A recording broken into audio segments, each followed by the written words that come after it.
Kyoto, ancienne capitale impériale, le berceau de la tradition japonaise. Aujourd'hui encore, on peut y entrevoir un pan mystérieux de la culture nippone. Les geishas, célèbres dans le monde entier et pourtant mal comprises, jusque dans leur propre pays. Le monde des geishas est un univers encore méconnu des Japonais.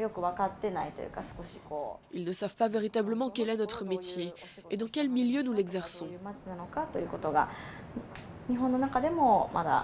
Premier cliché erroné, celui de la courtisane.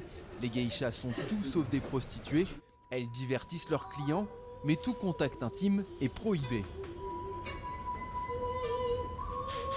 L'apprentissage des arts traditionnels débute à 15 ans.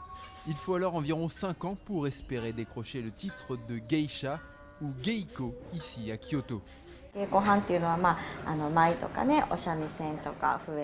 Une geiko a pour travail de se donner en représentation, en exerçant des arts traditionnels japonais tels que le shamisen, la guitare traditionnelle, la danse du maï et la flûte.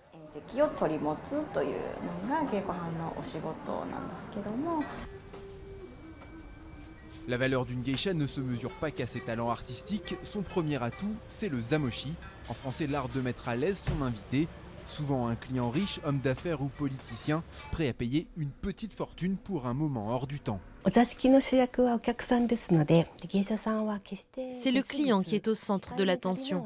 La geisha se doit de trouver la bonne distance. Elle doit devancer les désirs de son client tout en restant en retrait et à l'écoute. Une maîtrise des techniques du zamochi permet de créer une ambiance adéquate et de tisser un lien de confiance avec son client. Aujourd'hui, l'archipel compte environ 500 geishas en activité, autant de gardiennes silencieuses d'une culture ancestrale.